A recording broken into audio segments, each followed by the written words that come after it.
Cuando lo tenga me dice un amén. Dice la palabra del Señor.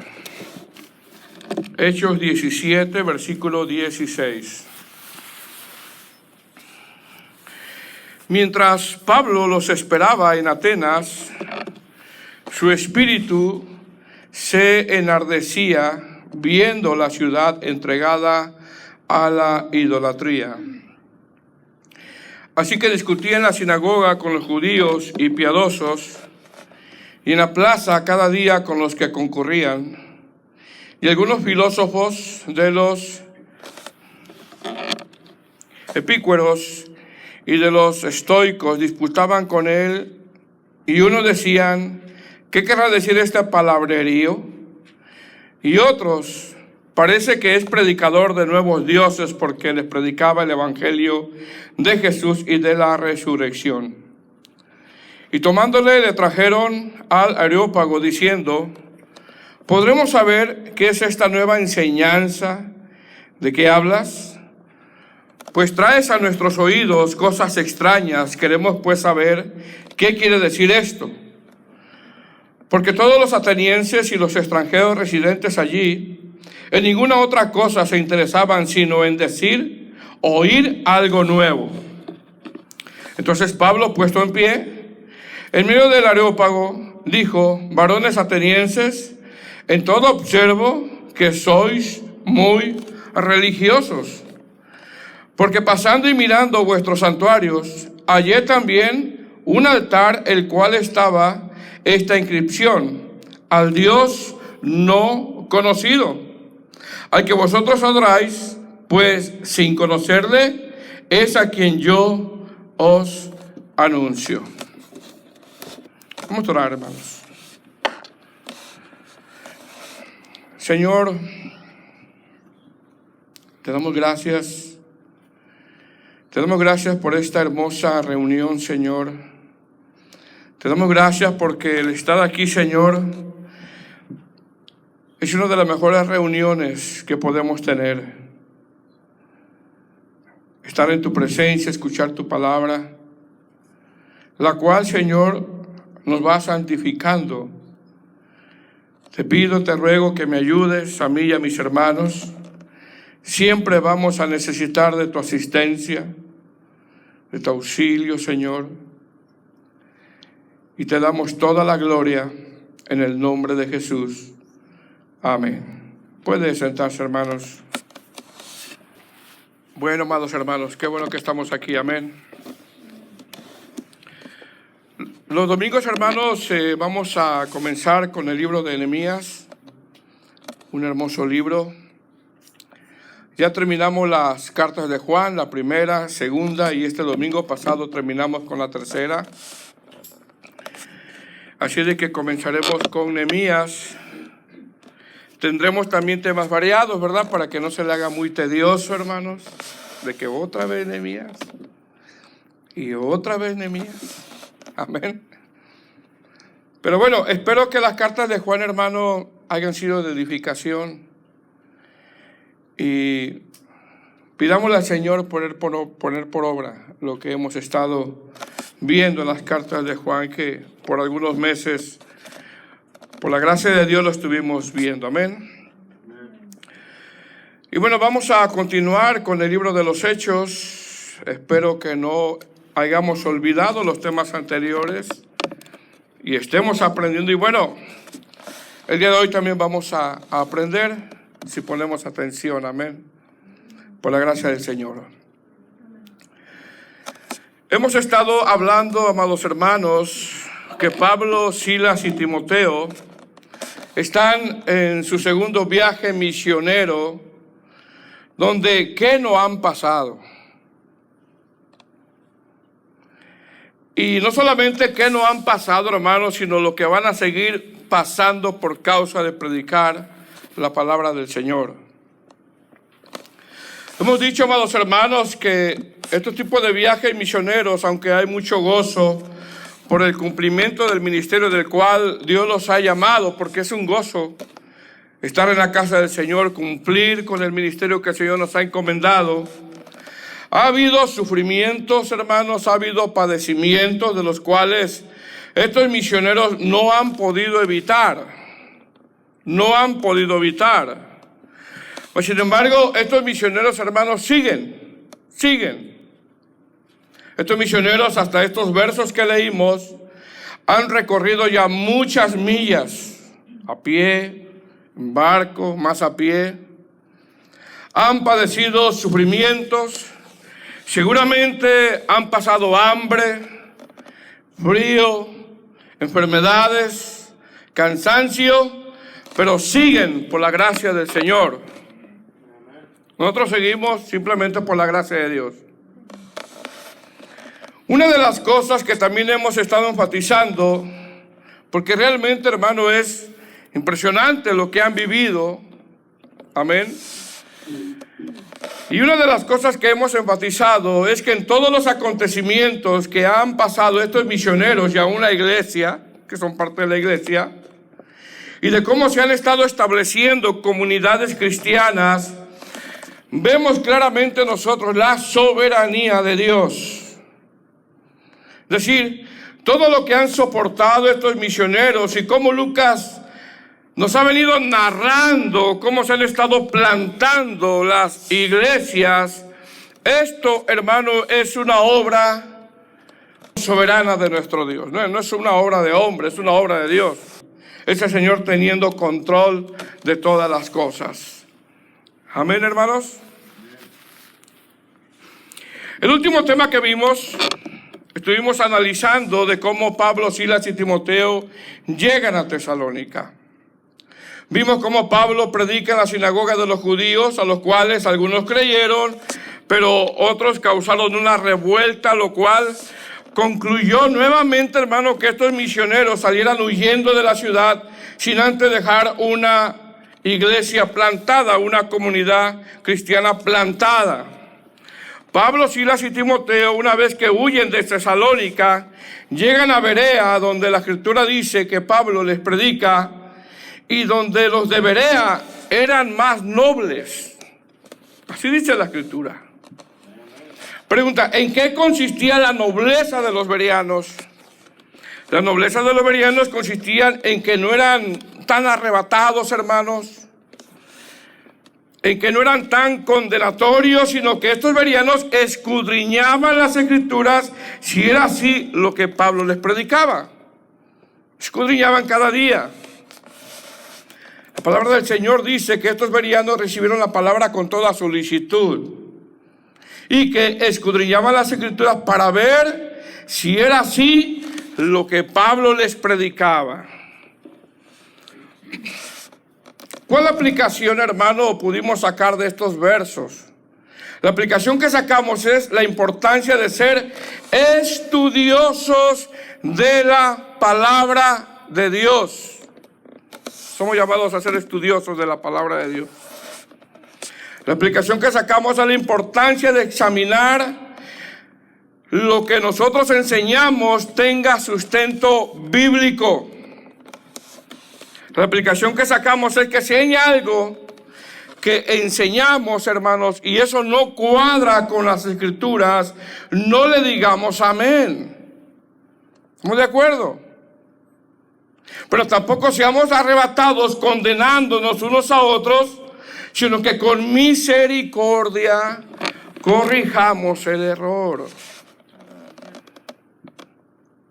¿Por qué? Porque todos nos tenemos que cuidar.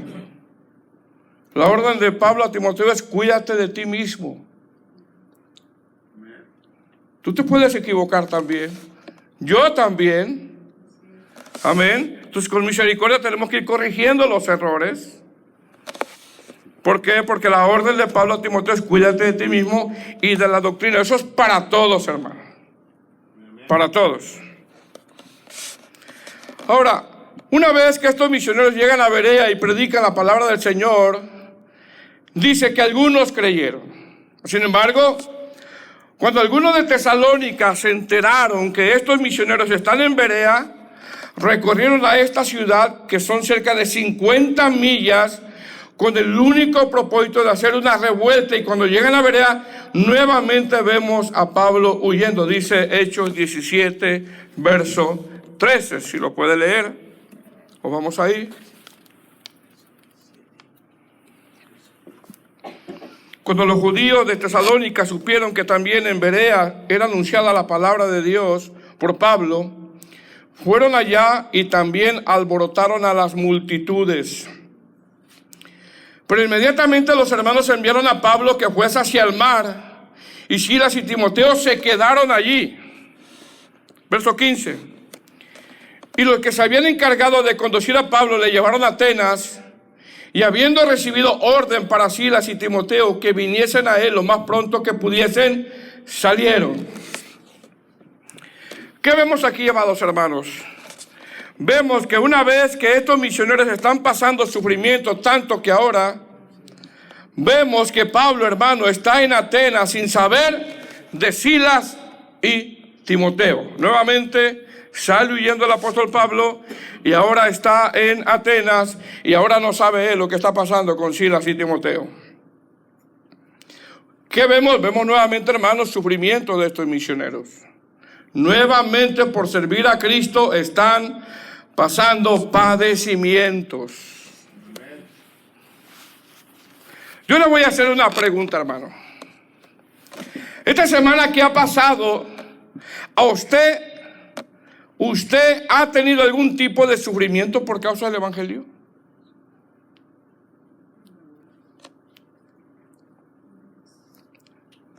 Quizás sí, quizás no. ¿O son los clásicos sufrimientos que pasamos? Ah, no me saludó el hermano. Me hizo mala cara la hermana. Me dio gripa. El evangelio, amados hermanos, es un llamado a sufrir, pero también el saber que Dios está con nosotros. Amén. Pablo llega a Atenas por causa de que viene huyendo de Berea por los de Tesalónica.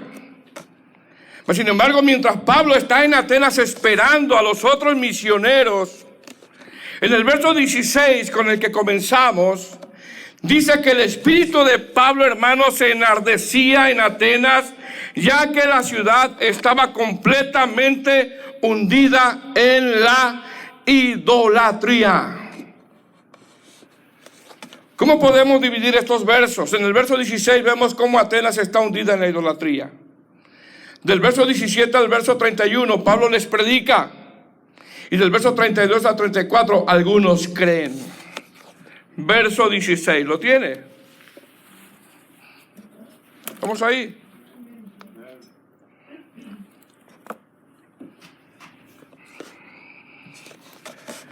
Mientras Pablo los esperaba en Atenas, su espíritu se enardecía, viendo la ciudad entregada a la idolatría. La versión Palabra de Dios para Todos dice: mientras Pablo se esperaba a Silas y a Timoteo en Atenas, le dolió mucho ver la ciudad que estaba llena de ídolos. Hermanos, ¿qué vemos en este verso? Vemos varias cosas. Número uno, vemos que Pablo no se sorprende por la arquitectura o los edificios que estaban construidos en Atenas. No, él no se sorprende por eso. Vemos que Pablo no se sorprende por los monumentos o la gran belleza arquitectónica de Atenas. No, él no está sorprendido por eso. Hermanos, nosotros rápidamente, seguramente al estar ahí, ¿qué haríamos? Seguramente rápidamente nos tomaremos un selfie. Mas sin embargo, Pablo no se sorprende por la belleza de la arquitectura de Atenas, no. Historiadores dicen que en cuanto la gente entraba en esta ciudad de Atenas, quedaban sorprendidos por su arquitectura, tanto que no había otra ciudad que se comparara con Atenas. Mas sin embargo, a Pablo no le sorprende eso.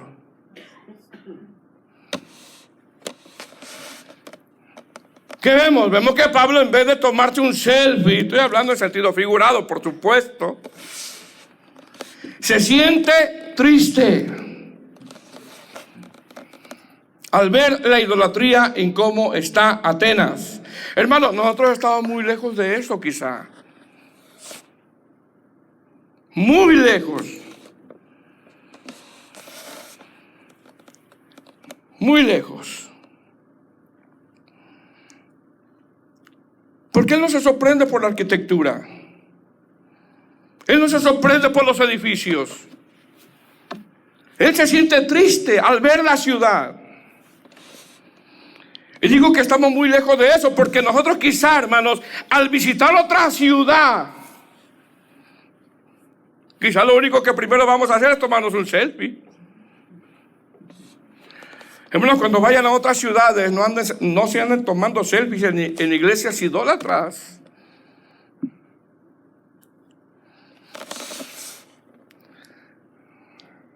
Todos muy serios. ¿A usted qué le interesa, pastor? Bueno, tómelo por el lado amable. Hermano, ¿cómo se siente Pablo viendo cómo Atenas está en gran idolatría? ¿Cómo se siente? ¿Cómo está el corazón de él? Se siente triste. ¿Qué más vemos? Vemos que esta ciudad de Atenas estaba hundida en la idolatría, tanto que se cree que Atenas tenía más falsos dioses, dioses con D minúscula. Ok, dioses con D minúscula. Tenía tantos más falsos dioses que habitantes. Es decir, si Atenas, por ejemplo, tenía 10,000 habitantes, había más falsos dioses con D minúscula, tanto que se dice que era más fácil encontrar a un dios que a una persona. Era una ciudad muy idólatra. Aparte de que esta ciudad estaba hundida en la idolatría, la gente de Grecia, especialmente los de Atenas, los tenían considerados como gente culta. Ejemplo, en Atenas se cree que estaban las mejores universidades.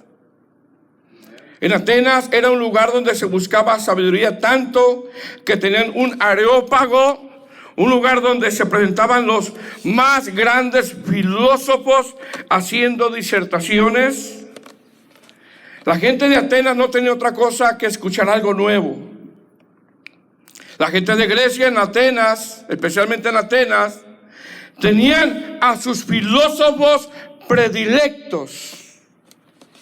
Y es en ese contexto que cuando funda el apóstol Pablo la iglesia de Corintio, que es Grecia, el apóstol Pablo reprende a esta iglesia ya que comenzaron a hacer idolatría por sus predicadores predilectos, diciendo: yo soy de Pablo, yo soy de Apolos, yo soy de Cefas. Hermano, y eso no ha cambiado. Eso no ha cambiado en estos tiempos. Pues, sin embargo, en el verso 16 dice que mientras Pablo esperaba a los otros misioneros, el hermano se sentía triste. Se sentía triste. Dice el verso 16, mientras Pablo los esperaba en Atenas, su espíritu se enardecía viendo la ciudad entregada a la idolatría. Es decir, lo que sorprende a Pablo no es la arquitectura de la ciudad, hermanos. Lo que sorprende a Pablo no es que en esa ciudad estaban las mejores universidades. Lo que sorprende a Pablo no es que en esa ciudad estaba la crema innata filosófica. Lo que sorprende a Pablo no es la gran economía o el materialismo que había en esa ciudad, no. Lo que sorprende a Pablo es cómo la ciudad estaba hundida en el pecado de idolatría. Eso es lo que le sorprende a él y lo que le dolió. ¿Qué vemos aquí? Vemos un verdadero celo sano de un siervo de Dios. Vemos un dolor por las almas perdidas. Algo que en estos tiempos, al parecer, amados hermanos, se ha perdido. Vemos a un cristiano visitando una ciudad hundida en la idolatría, no tomándose selfies. No. Sino sintiendo tristeza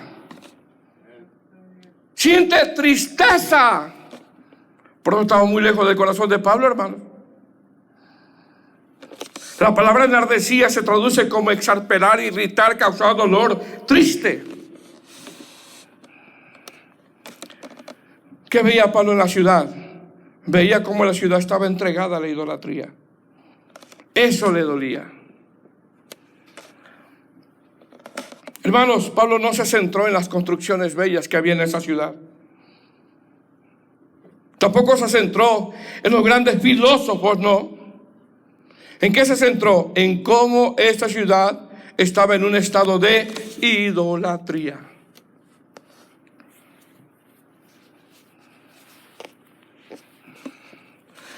Un comentarista muy acertadamente expresa en base a lo que Pablo vio en esa ciudad de Atenas. Expresa diciendo: no predicamos como Pablo, no hablamos como Pablo, porque no vemos como Pablo. Y como no vemos como Pablo, no sentimos como Pablo. Y como no sentimos como Pablo, es por eso que no hablamos como Pablo.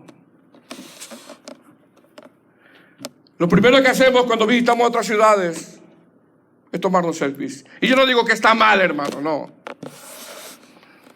Pero difícilmente podemos llegar a sentir lo que sentía este siervo cuando vio una ciudad hundida en el pecado.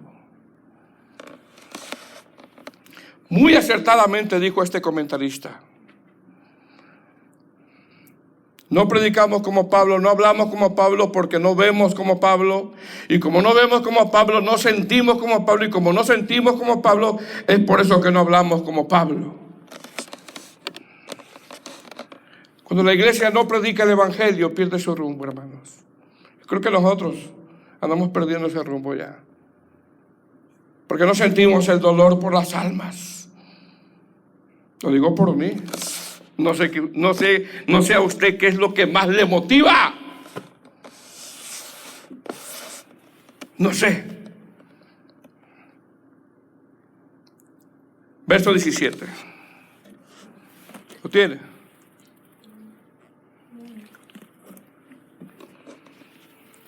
Así que discutía en la sinagoga con los judíos y piadosos, y en la plaza cada día con los que concurrían. Dos tipos de opositores.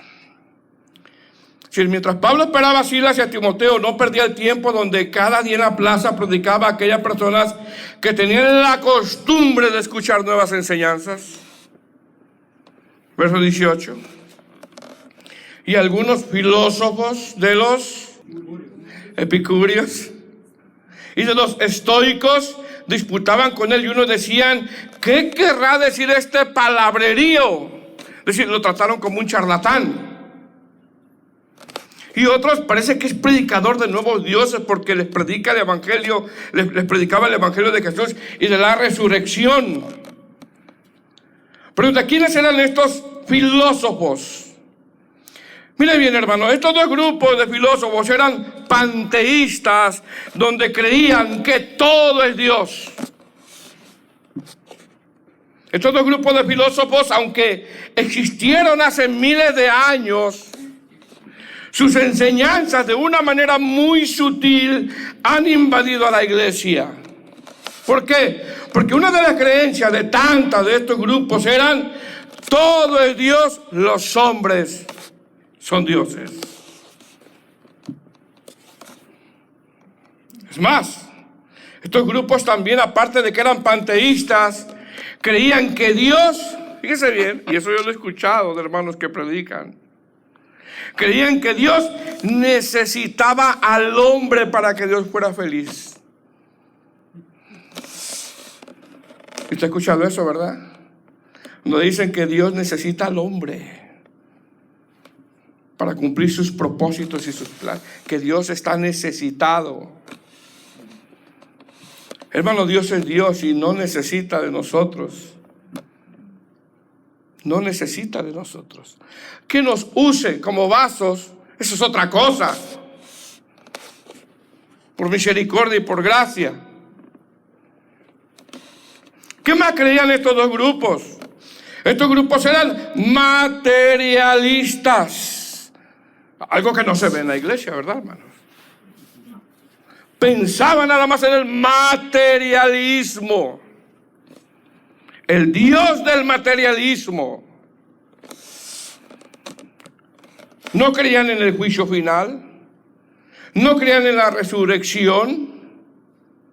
Creían en dioses, pero dioses alejados de los hombres, ya que por lo tanto se sentían autosuficientes, narcisistas.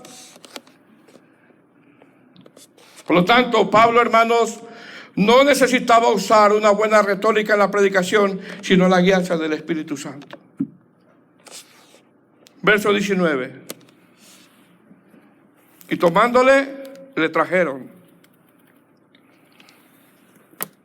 al Areópago diciendo: ¿podremos saber qué es esta nueva enseñanza de que hablas? Pues traes a nuestros oídos cosas extrañas. Queremos pues saber qué quiere decir esto. Porque todos los atenienses y los extranjeros residentes allí en ninguna otra cosa se interesaban sino en decir o en oír algo nuevo.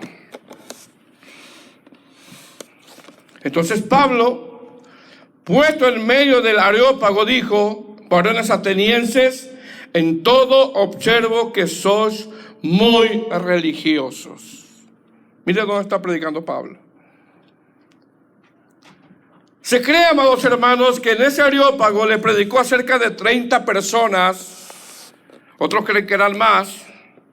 Pues sin embargo, esas 30 personas era la crema innata filosófica.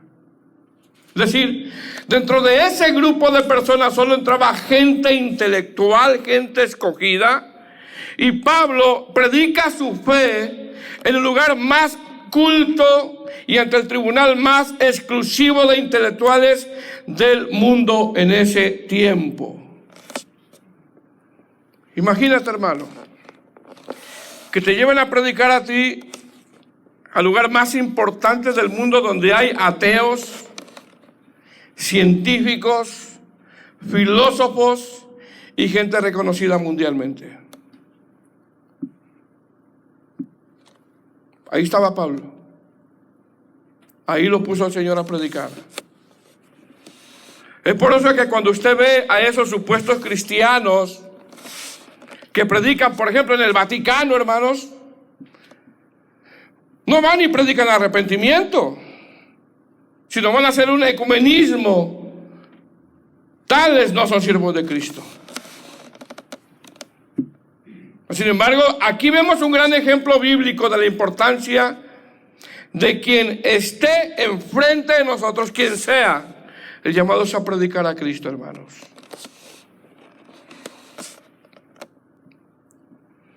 Verso 22.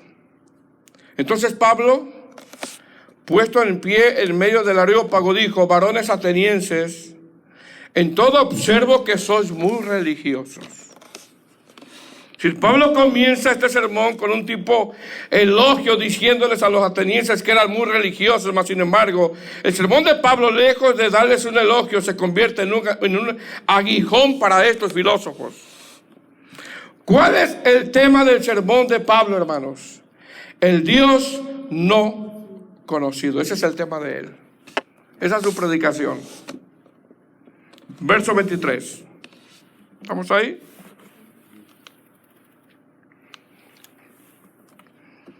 Porque pasando y mirando vuestros santuarios, allí también un altar en el cual estaba esta inscripción: al Dios no conocido, al que vosotros adoráis, pues sin conocerle es a quien yo os anuncio.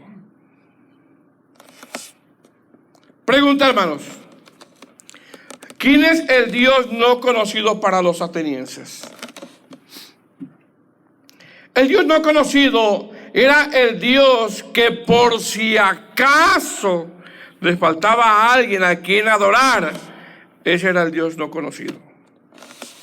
Es decir, los atenienses habían dejado, mire bien, hermano, los atenienses habían dejado la posibilidad abierta de un Dios. que quizá ellos no conocían. Bueno, por si no conocemos a este Dios, ahí está. Y Pablo les deja saber que el Dios no conocido es el Dios que les predicaba. Verso 24. Y mire lo que les predica.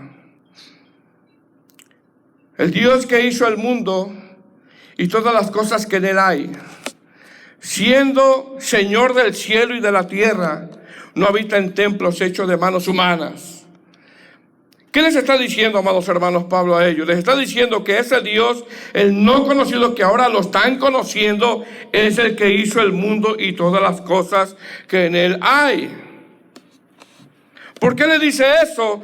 Le dice porque otra de las cosas que creían estos grupos filosóficos, creían que la materia es eterna, y Pablo le dice que el Dios que él predica es el que hizo el mundo y todas las cosas que en él hay. Que vemos aquí, vemos que Pablo, hermano, los está desarmando. Verso 25. Ni es honrado por mano de hombres, como si necesitase de algo, pues es el quien da a todos vida y aliento y todas las cosas. Mira lo que dice el verso. Como si necesitase de algo. Hermano, este sermón no está por casualidad. Lo está guiando el Señor a Pablo aquí.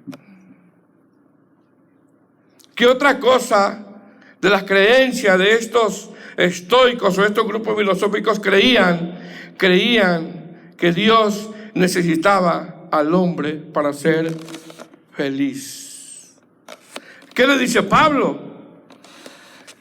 Le dice, no es honrado por mano de hombre como si necesitase de algo. Mire bien, hermanos. Dios no necesita de nosotros. Nosotros somos los necesitados. Y eso es lo que les está diciendo a un grupo de filósofos que en ese tiempo, amados hermanos, no era fácil predicarles. Verso 26. Y de una sangre ha hecho todo el linaje de los hombres para que habiten sobre la faz de la tierra. Y les ha prefijado el orden de los tiempos y los límites de su habitación, para que busquen a Dios, si de alguna manera palpando pueden hallarle, aunque ciertamente no está lejos de cada uno de nosotros. Porque en él vivimos y nos movemos y somos, como algunos de vuestros propios poetas también ha dicho, porque linaje suyo somos. Aquí nombró Pablo, hermano, a un poeta de ellos.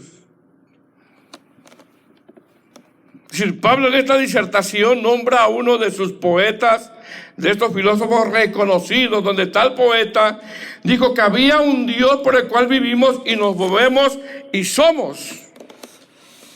Bueno, Pablo lo toma como referencia lo que dijo ese poeta, dejándole saber que ellos, sin conocer al Dios verdadero, dijo algo que tenía sentido común. Verso 29.